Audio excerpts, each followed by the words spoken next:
Hello everyone, welcome back. Today we're going to be doing some one-handed shooting. We're going to talk about some techniques that I use, and we're going to be doing it with this 40 cal. I got a 40 cal here. It's from Spear. I don't know how I ended up with Spear ammo, but I got Spear 40 cal. Usually I buy cheap crap, but however. Anyway, the reason why I'm shooting 40 cal today is because I got this beautiful slide in this week from Hooper Gunworks in the 40 cal.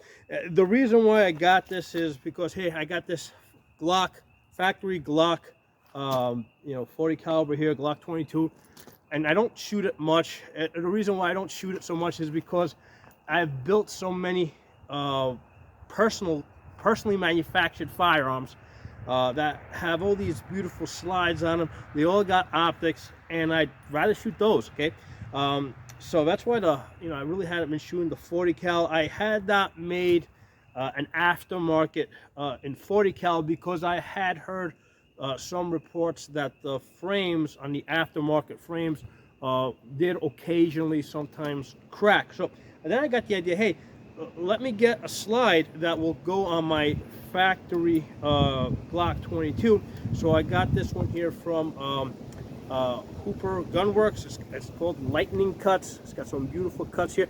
I did get a stainless steel barrel that's I believe it's being delivered today, but I may actually stay with the black because it's really different than anything I have. So anyway, so we're going to be shooting this one-handed. So the nice thing is, since I got this beautiful slide, all of a sudden I want to shoot 40 cal. So optics make a difference. I really don't like shooting iron sights that much. I mean, I do know how to shoot them. I shoot them well, but I like shooting optics a lot better. And I've seen that a lot with a lot of the people that I train, especially women. Right? I noticed that when I started putting women on ARs with optics, they really liked shooting them. They didn't like shooting the pistols so much with iron sights. Then later on, when I started putting optics on pistols, all of a sudden it equalized out. They now like shooting the pistols with the optics just as much as the ARs with the optics. So it's not just me; it's other people too. So the thing with shooting one-handed, right? Obviously, you got to get high in the gun. Right, no gap here, but that's standard, right? You can't have any, most of you guys are going to know that. You got to get as high as possible on the gun.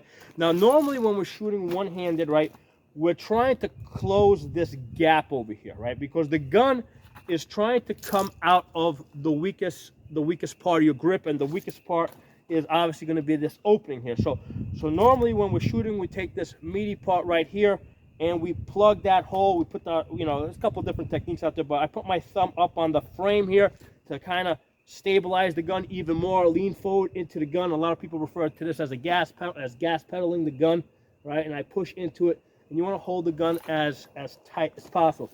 Now, when you're shooting the gun one-handed, okay, what's going to happen is the gun is going to naturally want to come out of this opening, so it's going to want to kick that way. So what I'm going to do is when I put my finger on the trigger, right, what I do is I make a conscious effort to pull my trigger finger more to the right, So I'm pulling a little bit more to the right as I'm squeezing it.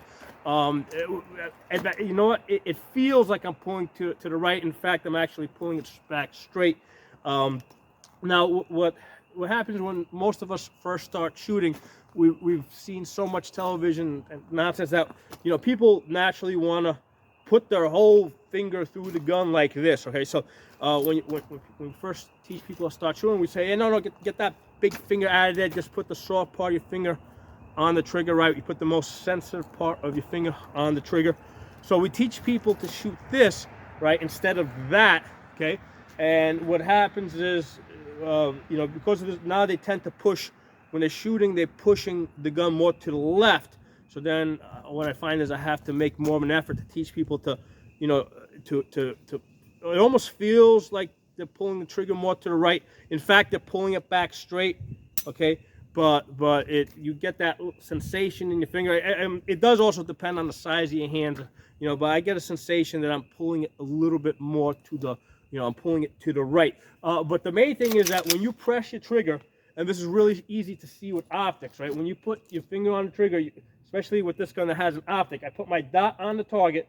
When I press my trigger, okay, I don't want that dot to to move off of the target. Now, actually, with this gun, I got the 32 MOA circle, right? I got the Holosun 507C. So I'm going to put my finger on the trigger, and the goal is when I press that trigger, I don't want that big circle to move off the target. Now, with the 40 cal, it's going to want to move a little bit more. So again, the gun is trying to come out of the weakest point in your grip, right? So you have to make an effort to, to control that. You're steering the gun with your finger. That's a good way to think of it, right? This is how you steer the gun. So a lot of times people will squeeze the gun the trigger finger too hard, and the gun will roll down, right? So if you see your bullets going low, or if you look in your optic and you see your circle getting pulled down, it's because you're squeezing too hard. Or if you see it going to the right, it's because you're yanking too hard to the right. Or if you see it going to the left, you're pushing it too hard. So you want to put your optic on the target and press it so it does not, so that circle does not come off target. And that's the same if you're shooting rifle. When I'm shooting, at 200-300 yards, I put my dot on the target. Okay, even though I can't see the bullet holes, right, on a piece of paper that's 200 yards away, I can usually tell how good my grouping is going to be even before I get out there to check the target, because I know when I was pulling the trigger if my dot moved off the bullseye, right? If it jumped left, jumped right, because usually with the rifle, what I want to see, like if this is my target, right, my dots here, I want it to look like this, boom, boom, boom, boom. Not boof, boof, boof, boof. If I see my dot moving left, right, it usually means I pulled it. So you want to just recoil up a little bit and then come right back down on the target. Same thing with the pistol, right? You want it to, there's going to be some recoil, especially with the 40 cal, but you want it to not basically come off the target. You want it to stay on target. And we're using our finger to steer the gun, all right? That's how we're controlling the gun. Now, I'm going to shoot this both right-handed and left-handed. Okay, so when I'm shooting right-handed, I'll come on this side so you guys can see me. Right? Shooting at about 50 feet there. I'm going to go left, and this is the real test. Okay, the real test is shooting in your offhand, one-handed. Okay.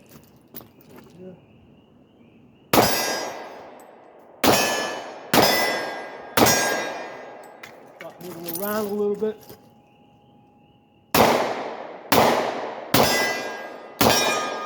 So I got 2 misses there, and I almost knew that I was going to miss before the bullet even got there, because I saw that my circle jumped to the right. Okay, so you can call your shots almost, right? You can know if you're going to hit before you even get the ding, before you even see the target impact. The nice thing about the steel is that you see it move and you also hear the sound.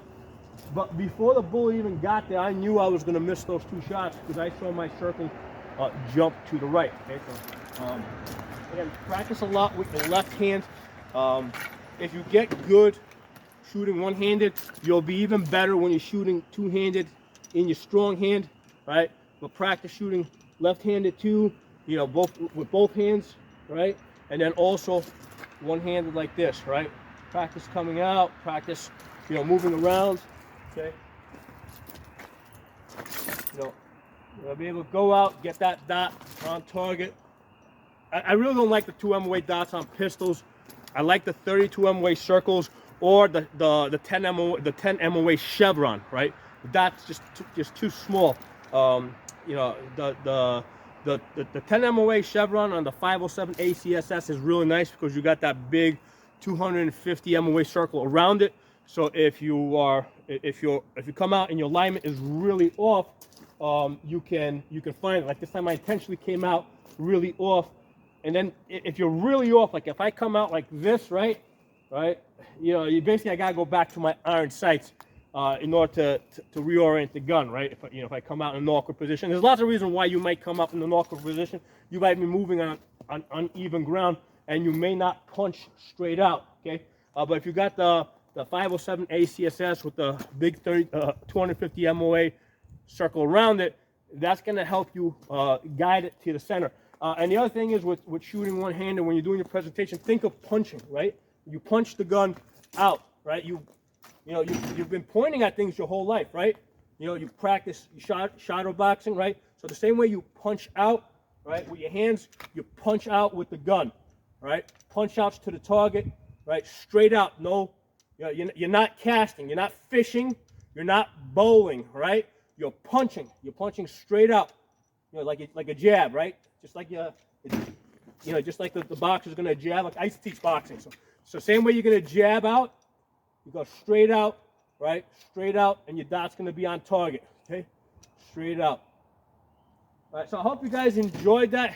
And again, the main thing I wanted to mention here is when you're holding the gun one-handed, right? This is the weakest point in your grip. The gun is trying to come out of that hole. You're going to offset that with your trigger finger by pulling in the opposite direction in order to offset the fact that the gun's trying to come out of this weak point over here. And that's going to keep your dot on target. So hope you enjoyed that. Find me on Odyssey. All of my videos have transferred over to Odyssey. It's like a total of 1,480. Okay, over 1,400 videos are now on Odyssey. I wanted to get them all over there because YouTube's been playing funny games here with deleting videos and giving strikes and that kind of stuff. So everything's over on Odyssey. You can find me there. I also have backup channels here on YouTube. Look up Absolute Guns. Look up Pocono Shooting, the backup channels. On Odyssey, I'm Pocono Tactical. So thanks for watching. I'll talk to you guys soon. And here I'm Safa. TSAFA is my main YouTube channel. Hey everyone, something I wanted to add. I was reviewing the video from before. When you're shooting two-handed, right? Like we said, you get as high as you can on the gun so the gun can't roll back. Meaty part basically fills in this hole over here. Thumb goes over here. Now, on some guns you may not be able to do it. The gun might be too small. There might be buttons there, whatever. On some guns you may not be able to do it. On other guns that have safeties, your thumb sometimes may need to ride on top of the safety in order to push down on it and make sure the safety is off, right? Like on a 1911, or if it's like a Beretta 92, your thumb goes under the safety, pushing it up, because that's the safety on that gun works in the opposite direction. So if you have a safety on your gun, generally your thumb is going to be riding on that safety in the direction to make sure that it's not on. Okay, so whatever the off switch position is, that's the direction that you're going to generally putting your thumb in. Okay, so on a 92, thumbs up. On a 1911, it's thumb down on top of the safety. All right, but anyway, the thing I really wanted to mention here is grip the gun here, meaty part fills the hole, thumb goes on the frame over here, right? This hand basically controls the gun, right? The off hand controls the gun. The other hand, your main hand, that controls the trigger, right? So when I'm shooting two-handed, the main job of this hand is to basically control the fire control group, right? The finger, the trigger group, right? This hand over here, that controls the gun. That's how I explain it to people when you're shooting two-handed. This is the hand that controls the gun, all right? And you want your grip to be consistent throughout your shooting. So before, during, and after the shot, you want to have the same grip. You don't want to loosen up between your shots. You don't want to go bang and then loosen up, bang and loosen up. That's one of those things I've seen with a lot of beginners, okay? You want to be consistent throughout the whole shooting. Bang, bang, bang, bang. Your finger, your left hand is going to be consistent on the grip. The way to test this, or to examine this, is you videotape yourself. All your cases should be ejecting like in an arc and landing in the same spot to your right, okay? If your cases are going off in all these different directions, it means that your grip is inconsistent throughout your shooting. If I'm shooting in this direction here, and I got a cup on the table there, all my cases should basically end up in that cup, okay? If I'm, in fact, holding the gun consistently through every shot. So I just want to clear that up, because earlier I said grip the gun as tight as possible, but I didn't say which hand to grip it as tight as possible. That's the offhand, right? So left hand here is gripping it as tight as possible, all right? The right hand is firm, but not too tight, because if you hold the gun too tight, it's going to start to shake. So if you find that the gun shakes when you're shooting, it's probably because your grip is too tight. Okay, that's why your offhand is the one that grips the gun tight. If I'm shooting lefty, then the right hand is the one that controls the gun. Okay, so the funny thing is that if you hold the gun in your right hand, shooting two-handed, you're actually shooting left-handed. All right, if you're a lefty with the gun in your left hand, you're actually shooting righty because your right hand is the one that's controlling the gun, right? Right now, my right hand is the one that's really controlling the gun. The left hand is just controlling the trigger, okay?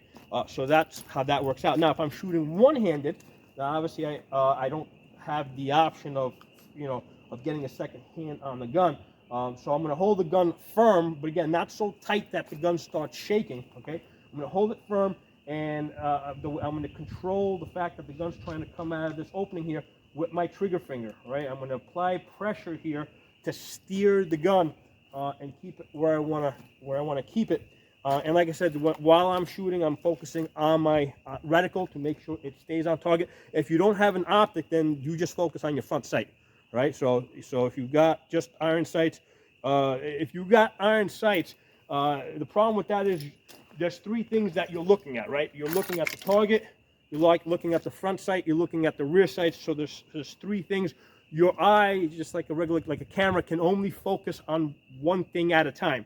Okay, so the thing that you focus on is the front sight. That means that the rear sight's going to be blurry, the target's going to get blurry, and you got to get really comfortable with this idea of shooting at blurry targets. Okay, the nice thing about the optics, single point of aim, I just focus on the target, right, and my dot is on the target. It's not holographic, but it's almost holographic. Okay? I just look at my target, I focus on that, dot is on it, or in this case, circle, 32 one-way circle, if I got a 10 one-way shot, whatever I got. So I just look at the target, and the dot is on it, single point of aim. If you've got only iron sights, then you focus on your front sight and get comfortable with the idea that you're shooting at a blurry target. That's actually very, in a self-defense type of situation, it's really hard to, you can practice a lot. You can get really good at shooting, focusing on your front sight. But if, that target over there is not trying to kill you, when that target is a real threat to you, it's very hard to basically bring your focus back from the thing that's trying to kill you to your front sight. That's almost unnatural. So the natural thing for you to do is to basically look at the thing that's scaring you, okay? So that's why I think optics are so great on guns, because it allows you to aim the way your body naturally wants to aim, which is basically to look at the thing at the distance that you're trying to shoot at. So, yeah, thanks for watching. I'll talk to you all soon.